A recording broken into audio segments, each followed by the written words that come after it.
El Señor esté con ustedes. Y con tu espíritu. Lectura del Santo Evangelio según San Mateo. Gloria a ti, Señor.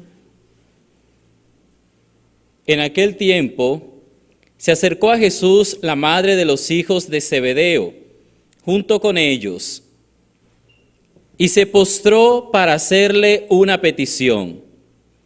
Él le preguntó: ¿qué deseas? Ella respondió: concédeme que estos dos hijos míos se sienten, uno a tu derecha y el otro a tu izquierda, en tu reino. Pero Jesús replicó: ¿no saben ustedes lo que piden? ¿Podrán beber el cáliz que yo he de beber? Ellos contestaron: sí podemos. Y él les dijo: beberán mi cáliz, pero eso de sentarse a mi derecha o a mi izquierda no me toca a mí concederlo, es para quien mi Padre lo tiene reservado.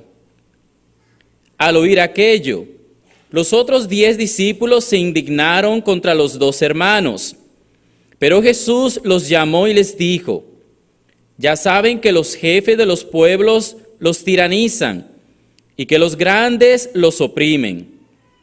Que no sea así entre ustedes. El que quiera ser grande entre ustedes, que sea el que los sirva. Y el que quiera ser primero, que sea su esclavo. Así como el Hijo del Hombre no ha venido para ser servido, sino para servir y dar la vida por la redención de todos. Palabra del Señor. Gloria a ti, Señor Jesús.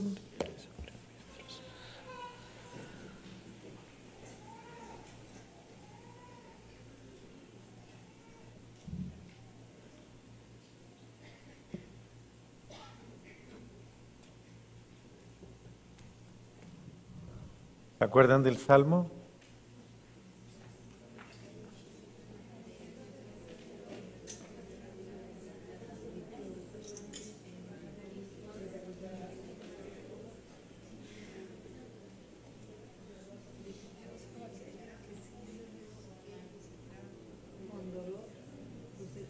Vamos a poner una venta de pastillas para la memoria.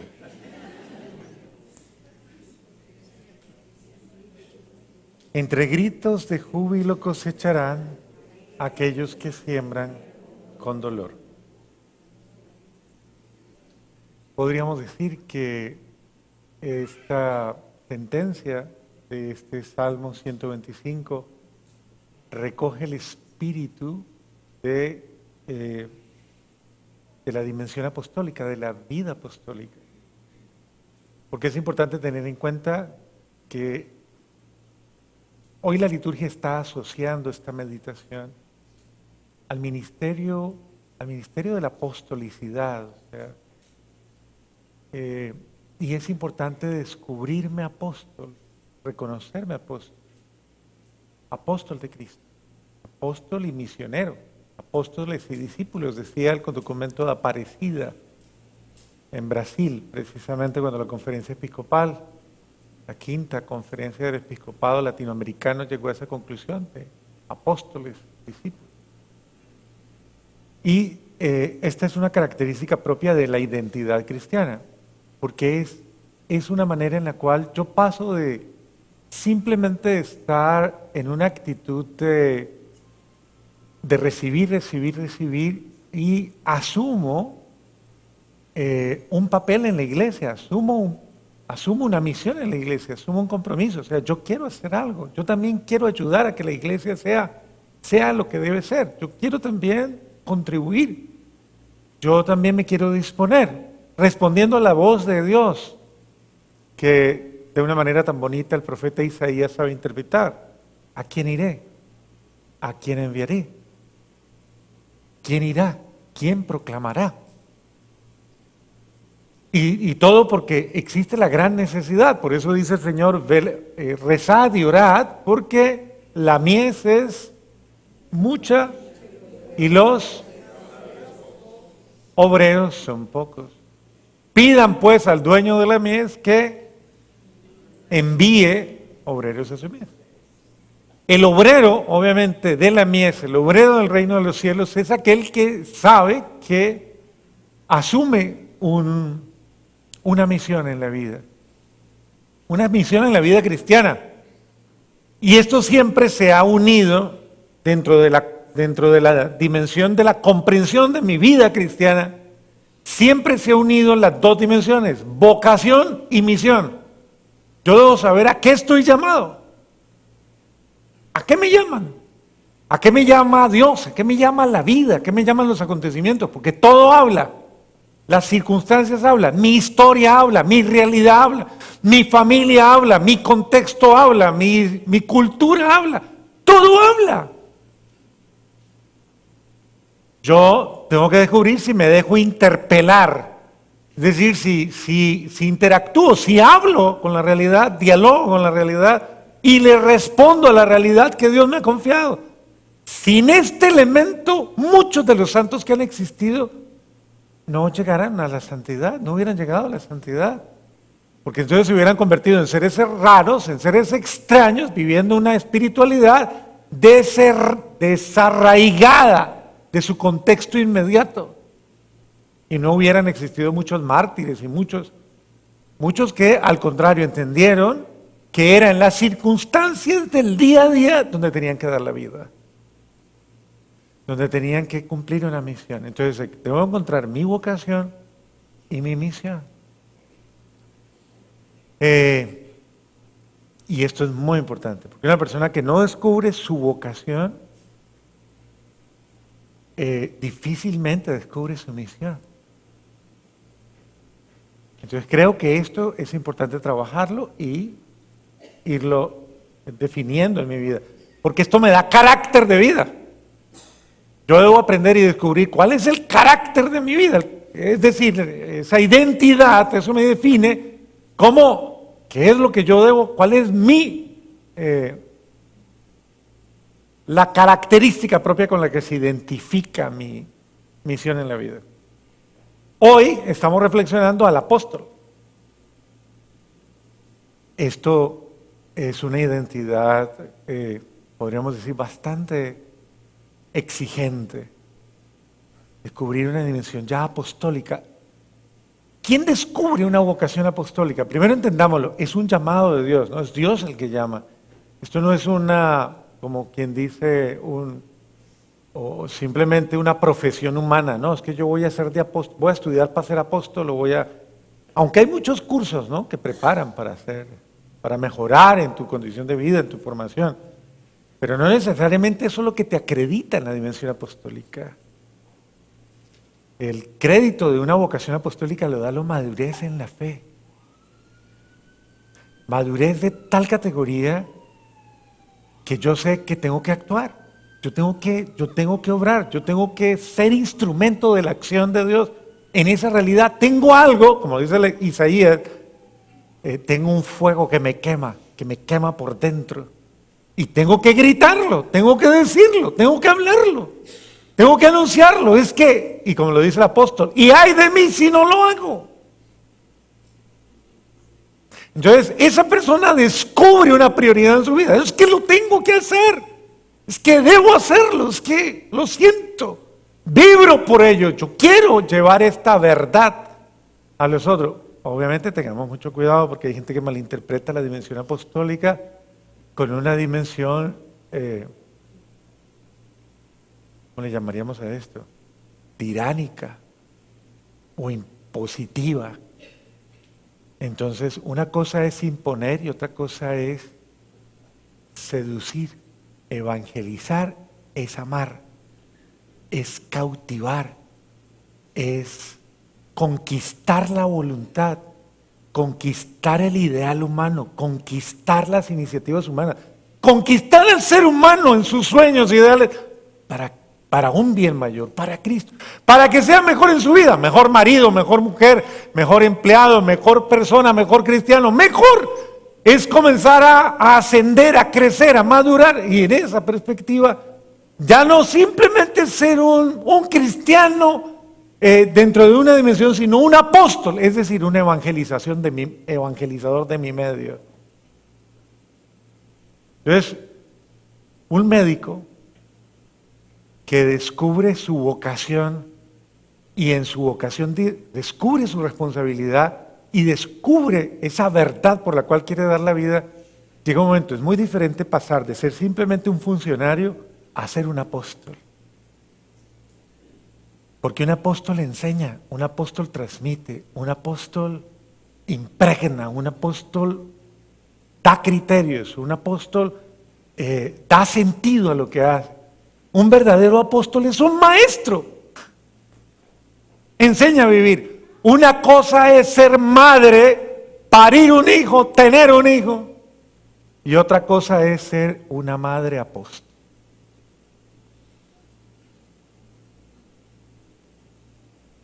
Que sabe formar en la fe, que sabe educar en los afectos, que sabe formar el carácter, que sabe formar la conducta, que sabe enseñar prioridades, que sabe enseñar el dominio personal, que sabe enseñar la sabiduría. Y así sucesivamente en cada uno de los niveles.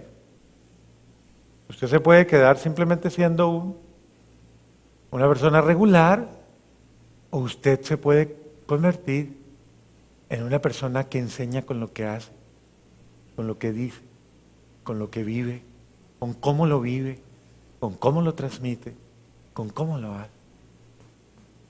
Cuando una persona está en un nivel de convicciones de esa naturaleza, sabe que tiene que pagar un precio, o sea, sabe que nada es gratis, sabe que todo exige y que exige mucho.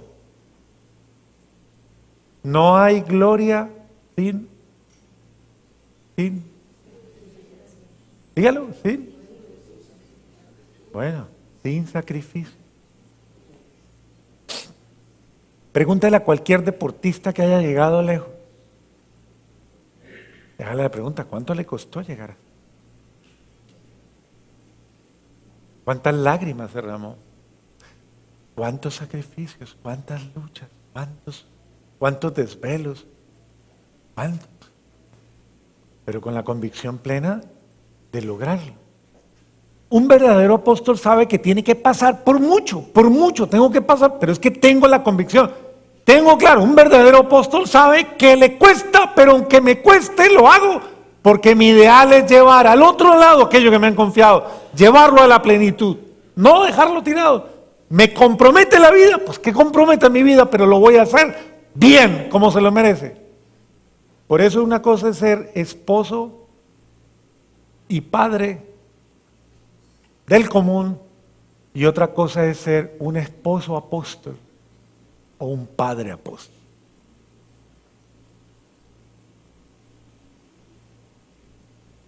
El esposo apóstol es un hombre que lucha por su matrimonio aunque le cueste. El padre apóstol es un hombre que sabe sacrificar y sabe dar la vida aunque ella le exija un precio muy alto. Es decir, no reniega de su misión, sino que la asume con carácter, con criterio. Y a eso llegamos, a esa convicción de una persona madura, a esa convicción ya, a esa certeza, a ese carácter, es decir, a esa contextura de ese cristiano verdadero. Ahora sí vamos a ver qué dice la segunda lectura, la primera lectura. Llevamos este tesoro en vasijas de barro. Te lo estoy diciendo a los que ya saben qué tesoro. A los que están despistados y no saben qué tesoro, pues ni lo entienden. Llevamos este tesoro en vasijas de barro. ¿Cuál tesoro? Pues esa gracia de ser quienes somos. Usted no es cualquiera, quien usted es, con identidad, con criterio, con carácter de vida, quien usted es. Ese tesoro que le agracia, que le llena de gracia, que le agracia para que usted sea es instrumento de Dios. Llevamos este tesoro en vasijas de barro para que se vea que esta fuerza tan extraordinaria viene de Dios y no de nosotros mismos. Es la comprensión humilde, de la grandeza de lo que somos y de lo que tenemos, pero la comprensión humilde de mi fragilidad.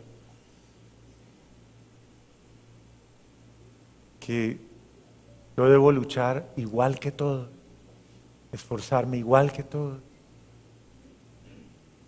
perseverar igual que todos, pero soy consciente de mi fragilidad. Esto lo escribe una persona, el apóstol San Pablo, una persona muy clara, sabe, es consciente por cuánto hay que pasar. A mí me encanta cuando el Señor le dice a Ananías que vaya y le ayude a Pablo. Ananías se asusta porque dice, tenemos referencia de que es un hombre que persigue a los cristianos. Dice, no te preocupes, tú ve y ayúdale, porque yo le voy a demostrar lo que tiene que sufrir por mí, lo que tiene que padecer por mí. Y me encanta eso, digo que me encanta, porque es verdad, miren que el apóstol Pablo está transmitiendo aquí precisamente esto. Por algo hay un dicho que es muy colombiano, pero que es muy cierto, dice, lo que nada nos cuesta, lo que nada nos cuesta.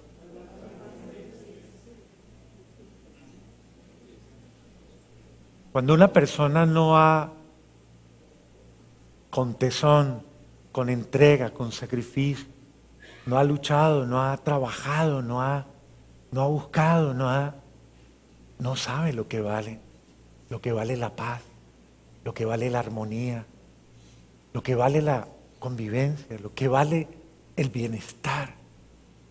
Si no le ha costado, ¿qué le importa dañar? ¿Qué le importa destruir? ¿Qué le importa? Pues bien, esta categoría de personas son ese tipo de personas que saben lo que cuesta lo grande, pero están dispuestos a pagar el precio. Y dice cosas muy bellas. Por eso sufrimos toda clase de pruebas, pero no nos angustiamos. Oiga, esto es una actitud súper buena. Claro, cuando uno ya sabe lo grande cuesta, ¿o no? Bueno, entonces cuando uno ya entiende esto, deja de quejarse.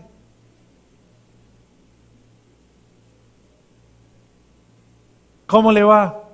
Ay, más o menos.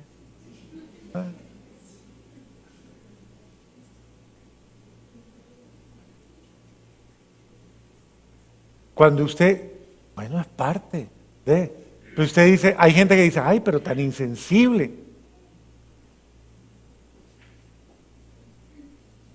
¿Todo tiene un precio o no?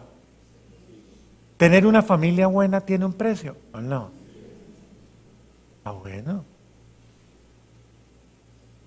Entonces, hay que pagar el precio. Por eso sufrimos toda clase de pruebas, pero no nos angustiamos. Es la actitud clara, no nos angustiamos. Bendito sea Dios. Vamos tranquilos. Nos abruman toda clase de pruebas, de preocupaciones, pero no nos desesperamos. Es la actitud de quien es dueño de sí, de quien tiene esa convicción, vive en la convicción, procede en la convicción. Nos vemos perseguidos, pero no desamparados, derribados, pero no vencidos.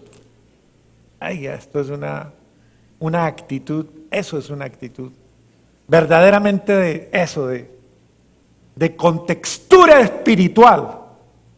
Llevamos siempre y por todas partes la muerte de Cristo Jesús en nuestro cuerpo, para que en este mismo cuerpo se manifieste también la vida de Jesús. En todo momento tenemos que estar muriendo, tenemos que estar muriendo a mis apetencias, muriendo a mi yo, muriendo a mi carácter, muriendo a mis desórdenes emocionales, afectivos, sexuales, muriendo a mí, negándome a mí. Claro que sí, eso duele, pues, claro que sí. ¿Y para qué lo hace? Pues para que se revele ¿qué? ¿Para que se revele qué? La vida de Cristo. Dice, nuestra vida es un continuo estar expuestos a la muerte por causa de Jesús. ¿A cuál muerte? Al pecado. Pero no solo al pecado, a los desórdenes personales también. A esos desórdenes emocionales, a esos desórdenes de carácter, a esos desórdenes de los afectos, a esos desórdenes en todo orden del pensamiento, de las ideas, de todo, del carácter, de los criterios. A toda hora tenemos que estar, nos vemos frente a la muerte, aprender a morir para eso. Para que también la vida de Jesús se manifieste en nuestra carne mortal. De modo que la muerte actúa en nosotros y en ustedes la vida. En esa actitud referente de cómo el apóstol sabe que siembra, ¿cómo es que dice el Salmo? ¿Siembra qué? ¿Siembra con qué? Pero cosecha con... Es.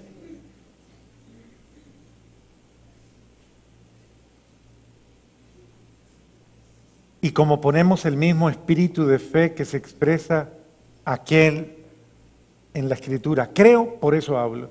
También nosotros creemos y por eso hablamos.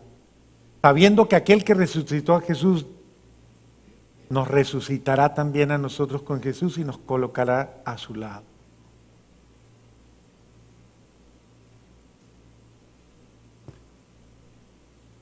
Bueno, todo tiene un precio y entre más grande es lo que buscamos, más caro es, más cuesta. Así que no se asusten. De todas maneras, decía Santa Teresa de Ávila una expresión muy bonita, decía, tan grande es el bien que espero, tan grande es el bien que espero, que cualquier mal me es pasajero. Es decir, en contraposición a todo, si usted espera un gran bien de su entrega, un gran bien, de pronto eso exige pasar mucho por entrega, por una gran entrega de mi ser. En este sentido yo les diría, para que no se queden solo con la palabra de ay, es que era una palabra que les gustaba mucho a los padres cuando estaban en formación. Entonces, cuando alguno quería mortificar a otro en la formación, aunque eso no se da en las comunidades religiosas, simplemente era como un momento de esos de bullying de seminaristas, se llama eso. Entonces, ¿sabe qué le decía un seminarista al otro cuando estaba así como sufriendo? Le decía, muera, mi hijo, muera, muera, muera su yo.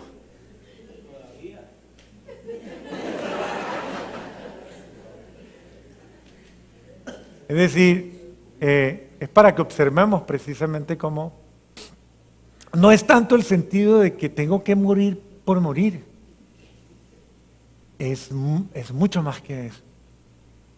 Es que si yo me entrego, esto va a producir. Entonces no es tanto el hecho de morir, entréguese, entréguese.